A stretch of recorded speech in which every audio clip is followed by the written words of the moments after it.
Estamos en este curso preparándole a Jesús una gran autopista para que Él venga a juzgar a vivos y muertos en esa segunda venida, en esa gran parucía, en donde Él viene a traer una iglesia lavada con su sangre, santificada con sus buenas obras, para que se una con esa iglesia celestial en los aires y se celebre esas bodas del Cordero. En ese momento donde el anticristo piensa que ya triunfó, ahí se va a aparecer Jesús. Imagina Jesús en los aires, con el sonido de esa séptima trompeta, aparece Jesús victorioso. Todo el mundo lo va a ver, pero viene por una iglesia fiel, una iglesia que se está santificando, que se está purificando, y es el corazón inmaculado de María Santísima, ese lugar privilegiado donde nosotros vamos a consagrarnos a su corazón, y ahí postrados a los pies de Jesús, llenándonos del Espíritu Santo, vamos a llevar ese mensaje a todas las naciones, ya que hay señales de los últimos tiempos. Estamos viendo cómo ese pueblo judío, con esa formación de su Estado allá en 1948, el 14 de mayo, al no más entrar ahí empezaron sus vecinos, los sirios, los libaneses, los egipcios, los iraquíes, empezaron a atacar a ese Estado de Israel que empezaba. Al nuevo Estado judío le faltaba algo, le faltaba gente preparada para la guerra, gente que no tenía un armamento como tenían esas naciones árabes. Solamente basta que nosotros miremos el mapa del territorio que actualmente ocupa Israel, que está compuesto en ese tiempo de unos cuantos miles de judíos. En ese tiempo, en el año 1948, poquitos judíos, para comprender que en verdad aquí tiene que haber sucedido algo milagroso, ya que rodeado por países enemigos como es el Líbano, Siria, Jordania, Arabia Saudita, Egipto, más el refuerzo de Irak, Argelia, Túnez, Marruecos, Irán, representaban 100 millones de árabes. Imagínate a un pueblo de Israel con poquitas personas, miles de judíos y un montón de musulmanes, un montón de árabes alrededor. Y a pesar de ello salieron victoriosos en todas sus campañas. La historia dice que Israel, contra todos los pronósticos, venció en su lucha, porque así lo anunciaban las profecías del Antiguo Testamento. La historia revela que días después de haberse proclamado y declarado la existencia del Estado de Israel, varios países árabes lo invadieron, siendo el más preparado y organizado el de Egipto. Egipto invadió a Israel y contaba con 7 divisiones de hombres bien entrenados. Imagínate un ejército bien entrenado, bien armado, contra 3 divisiones de los israelitas que no estaban preparados, que no tenían armamento. Egipto dice que contaba con más de 1000 tanques. Dio un paso de 48 horas a los judíos, el presidente de Egipto, para que abandonaran ese territorio. De lo contrario, él los barrería. Imagínate a ese pueblo de Israel amenazado por esa potencia árabe de Egipto ahí enfrente de ellos. Ese ejército de Egipto contaba con una fuerza aérea fuerte, una fuerza disciplinada, con barcos, con fragatas de guerra.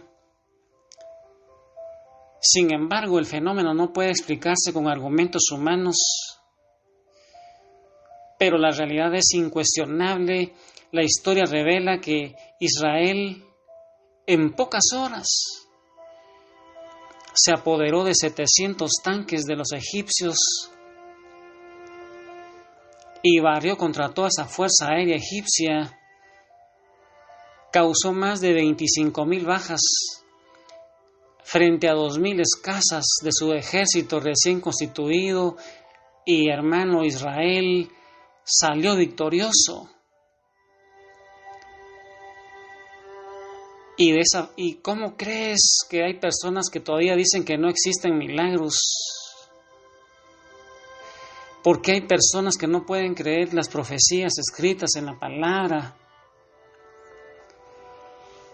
Después de esa guerra vino la guerra de los 6 días, allá en el año 1967. Recuérdate que el pueblo de Israel fue fundado en 1948, después de esa gran diáspora judía, después de que los romanos destruyeron a los israelitas y los vendieron como esclavos. En el año 1967 vino la guerra llamada de los 6 días, donde Israel ocupó casi todos los territorios que fue de ellos en la antigüedad.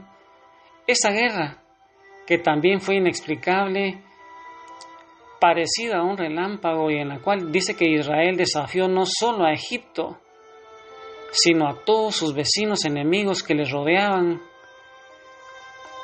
La explicación no puede darla la razón, solamente la fe nos puede dar esa explicación.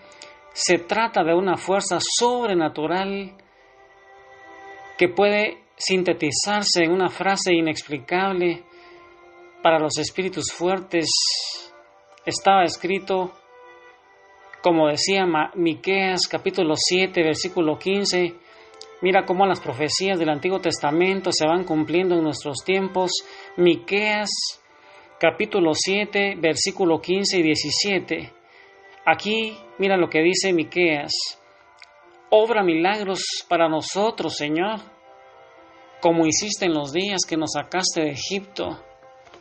Las naciones verán esto y se frustrarán a pesar de toda su fuerza. Palabra de Dios. Mira, hermano, qué maravillas hace el Señor. Y es que Israel está rodeado de enemigos que no lo dejan en paz. Pero a pesar de todas esas dificultades, es ahora un país fuerte, un país agresivo, un país próspero. Ahí donde antes era desierto y ruinas, esas ciudades renacen y prosperan. Esos campos desérticos van floreciendo, la agricultura avanza, la industria en general progresa, las minas que fueron trabajadas por sus antepasados se vuelven a reabrir. En síntesis, hermano, ellos han regresado porque Dios así lo ha querido. Para terminar, hermano, yo te invito a que ingreses al corazón inmaculado de María Santísima y escucha lo que el profeta Zacarías en el capítulo 12, versículo 3 nos dice. En aquel tiempo convertiré a Jerusalén en una piedra muy pesada para todas las naciones, herirá a cualquiera de ellas que intente levantarla. Palabra de Dios. Mira, hermano, sin embargo, Israel existe bajo 3 alianzas o convenios que el Señor hizo con este pueblo. La primera fue la promesa de la tierra que les daría a sus descendientes, y según la palabra, ellos siempre mantendrían esas tierras si mantenían el segundo pacto, que era la obediencia al Señor. De las mismas que se deriva la tercera alianza, que es el reconocimiento y aceptación del enviado del Señor, el Mesías. Eso no lo han cumplido ellos todavía. Por más de 2000 años ese pueblo judío ha estado viviendo sin cumplir ninguna de esas 3 alianzas, y entonces dispersos por el mundo, sin tierra, sin patria, perdidos, confundidos, preguntándose a veces ¿por qué nos sucederá tantas desgracias, tantos sufrimientos? Y ellos no se daban cuenta que la dispersión provocada por los romanos o castigo que han sufrido por 2000 años fue por la dureza de su corazón al no ver en Jesús al enviado de Dios. Y con eso en mente, hermano, con ese pueblo judío que tiene un corazón duro todavía, pidámosle al Padre en el nombre de Jesús, ahí en el corazón de María Santísima, que nos llene de su Espíritu Santo, y pidámosle que abra ese corazón de ese pueblo judío. Pidámosle que tenga compasión y misericordia por nuestros hermanos mayores, los judíos. Padre, te rogamos por ese pueblo de Israel para que crean en Jesús, que es el Mesías. Qué glorioso momento ese cuando los judíos, Padre, te conozcan a ti como su Mesías. Que el Señor te bendiga, hermano, y ahí con María Santísima, la judía por excelencia, con Jesús, roguemos al Padre por la conversión de nuestros hermanos mayores, los judíos. Es oscuro y soledad.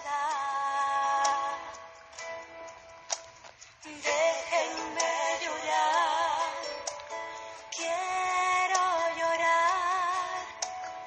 Déjenme gritarle al mundo mi dolor. Me siento sola, triste y sin paz. Abrázame, Jesús, abrázame, Señor, dame de tu amor. Y ahí en los brazos de Jesús, pidámosle, hermano, pidámosle al Padre en el nombre de Jesús que nos llene de su Espíritu Santo y que quebrante el corazón de ese pueblo judío, que les quite esa venda que no deja ver a ese Mesías y que les abra el entendimiento, les dé sabiduría para que crean en el Evangelio, para que crean en Jesús. Padre, pon el querer y el actuar en ese pueblo judío, porque tu palabra lo dice, que ellos se van a convertir. Qué glorioso momento, Padre, lo esperamos. Gracias, Señor, por tu compasión, por tu misericordia. En el nombre de Jesús, hermano, santifícate en el corazón de María Santísima y pidamos por los judíos. Alguien que entienda que soy hija de Dios. ¿Dónde estás, Jesús? ¿Dónde